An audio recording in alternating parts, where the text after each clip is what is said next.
Go. Bonjour, chers amis. Hier, à l'Assemblée nationale, il y avait la motion du mercredi et elle portait sur l'abolition de la taxe santé. Je voudrais vous en parler un peu pour que vous saisissiez bien de quoi il s'agit.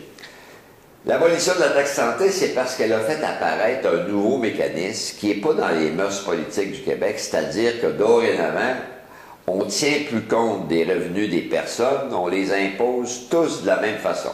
Que tu gagnes 50, 20 000, 100 000, 200 000, on dit que ça te coûte 200 pièces par personne pour ce qu'on appelle contribuer au coût de santé au Québec.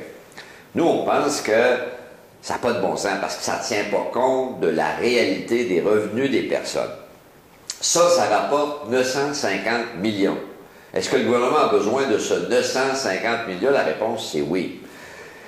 On pense cependant qu'en disant, nous, on l'abolit pour les 4,8 millions de personnes. Parce qu'en l'abolissant, il n'y a plus personne qui va payer la taxe santé pour 4,8 millions.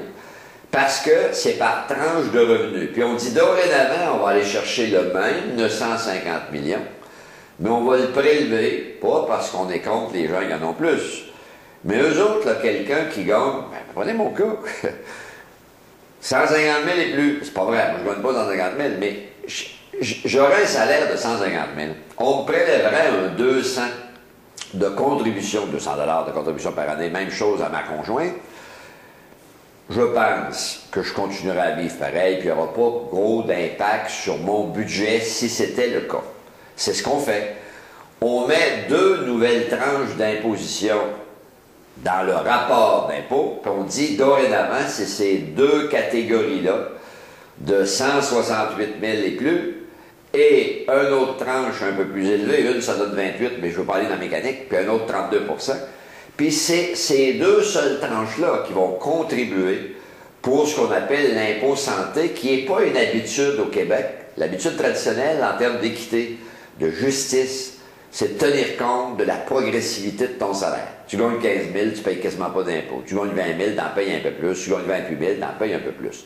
C'est pour ça qu'on préconise l'abolition de la taxe santé. Je voulais vous en parler. J'espère que vous saisissez bien comment ça marche. Ce qu'on ne comprend pas, c'est qu'il y a eu le vote aujourd'hui, au moment où je l'enregistre, là. Puis là, les caquistes, bon, les libéraux comprennent, tout ont voté contre, c'est leur budget. Donc, ça serait de dénoncer leur propre budget.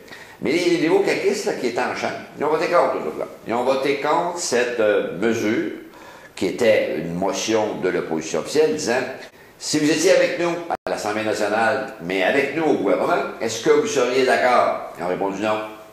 Nous autres, on veut la laisser, mais on va la rendre un peu plus progressive. Tout le monde va en payer, mais avec des variables. C'est déjà un pas d'avant. Mais c'est pas le bon pas. Le bon pas, c'est de garder la formule d'imposition sur la base des tranches de revenus. Ça, c'est une formule éprouvée, c'est une formule juste, équitable, qui n'a pas l'iniquité d'avoir instauré dans notre processus budgétaire une nouvelle formule qui sert mal la cause des moins munis, de ceux qui en ont moins. Alors, je vais vous en parler, j'espère que c'est clair. Je ne reviendrai plus là-dessus. Ça vous intéresse? Élisez-nous. On va le mettre en application. Merci.